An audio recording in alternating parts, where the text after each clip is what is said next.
হাতে পেয়ে গেলাম। মাত্র 2 মাসে একটি নতুন ইউটিউব চ্যানেল খুলে সেখান থেকে মনিটাইজেশন পাওয়া সম্ভব, ইনকামও করা সম্ভব।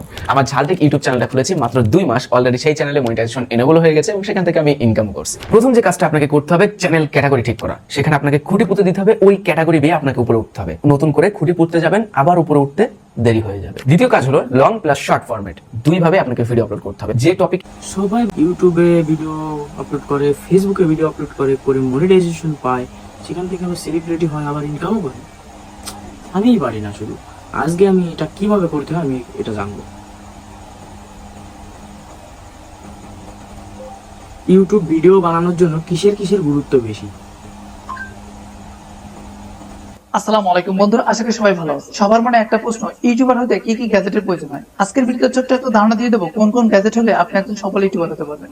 এক নাম্বার হচ্ছে আপনার একটা স্মার্টফোন থাকতে হবে, যে কোনো ব্র্যান্ডের বা যে কোনো নর্মাল স্মার্টফোন হলেই হবে। 2 নাম্বার হচ্ছে একটা মাইক্রোফোন থাকতে হবে। বিভিন্ন অনলাইন শপ থেকে এই ধরনের মাইক্রোফোন পেয়ে যাবেন। আচ্ছা, মাইক্রোফোন লাগবে, কিন্তু আমার তো মাইক্রোফোন নাই, আমার তো সাউন্ড কোয়ালিটিও খারাপ, আমার তো ফ্যান চলে, নয়েজ আসবে। সব চিন্তা ভাবনা যারা করছেন যে কিভাবে ভিডিও করব, কারণ আমার তো সাউন্ড কোয়ালিটি অলরেডি খারাপ আসবে, কারণ আমি একটা ফ্যান ইউজ করি, অনেক ঝামেলা, নয়েজ আসবে, মাইক্রোফোন নাই, মাইক্রোফোনের গুরুত্ব অনেক, সব ভিডিওই বলে। তো এটা কিন্তু একটা বাস্তব কথা যে সাউন্ড কোয়ালিটির গুরুত্ব অনেক, কিন্তু আপনার এইটা না যে আপনি যদি মাইক্রোফোন না থাকে ভিডিও ক্রিয়েট করতে পারবেন না। আমি কিন্তু ফ্যান ইউজ করি সব সময়, কিন্তু আমার ভিডিওতে কোনো নয়েজ পান না। আমি কিন্তু আজকে মাইক্রোফোন ইউজ করি নাই, বাট আমার ভিডিওতে কোনো নয়েজ নাই। কেন জানেন? কিভাবে করতে হয় আমি দেখিয়ে দেবো। তার আগে বলি, হ্যালো এভরিওয়ান, আসসালামু আলাইকুম। সবার কি অবস্থা? তো আশা করছি সবাই ভালো আছেন। আমি আব্দুর রহিম, আপনারা দেখছেন এআরএম টেকনোলজি। ডিজিটালের দুনিয়ায় আর এক ধাপ এগিয়ে নিয়ে যাওয়ার জন্য আবারও চলে এলাম। তো এইবার চলে যাই মোবাইল স্ক্রিনে। ফাইনালি চলে আসলাম মোবাইল স্ক্রিনে। এখান থেকে যাব ক্যাপকাটে যাওয়ার পর নিউ প্রজেক্ট, এখান থেকে যে কোনো একটি ভিডিও সিলেক্ট করে নিবেন। তো এখানে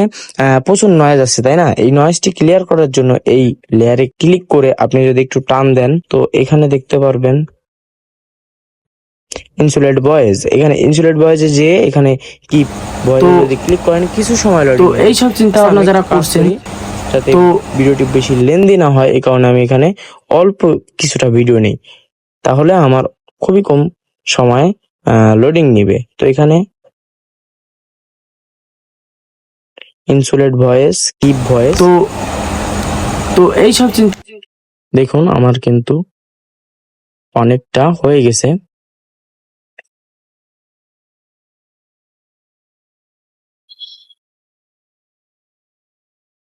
এখন যদি আমি একটু টান দিয়ে ভিডিওটা দেখাই, তো এইসব দেখছেন এখন কিন্তু আমার ভিডিও কোনো নয়েজ নেই, আর আমার ভিডিওটি মানে প্রথম পর্যায়ে অনেকটা প্রফেশনাল ভয়েস আনা যাচ্ছে। তো এখন একটি কাজ করতে হবে, ভিডিওটি সেভ করার জন্য কোয়ালিটি সম্পূর্ণ বাড়িয়ে দিবেন। নিলাম, এখন অলরেডি দেখছেন এক্সপোর্টিং শুরু হয়ে গেছে, অলরেডি এক্সপোর্ট শেষ। তো আমি যদি এখন গ্যালারিতে যেয়ে দেখাই, আমার কিন্তু এই ভিডিওটি চলে আসছে। তো এইসব আমি কিন্তু অডিও সমস্যার সমাধান করে দিলাম। তো আপনি কিন্তু এখন ভিডিও নিঃসন্দেহে ক্রিয়েট করতে পারতেছেন। তো আজকের ভিডিওটা এ পর্যন্ত। একটি কাজ বাকি আছে, সেটা হলো সাবস্ক্রাইব করা, ফলো করা, কমেন্ট করা, শেয়ার করা এবং লাইক করা। তো পরবর্তী ভিডিওর জন্য ওয়েট করুন।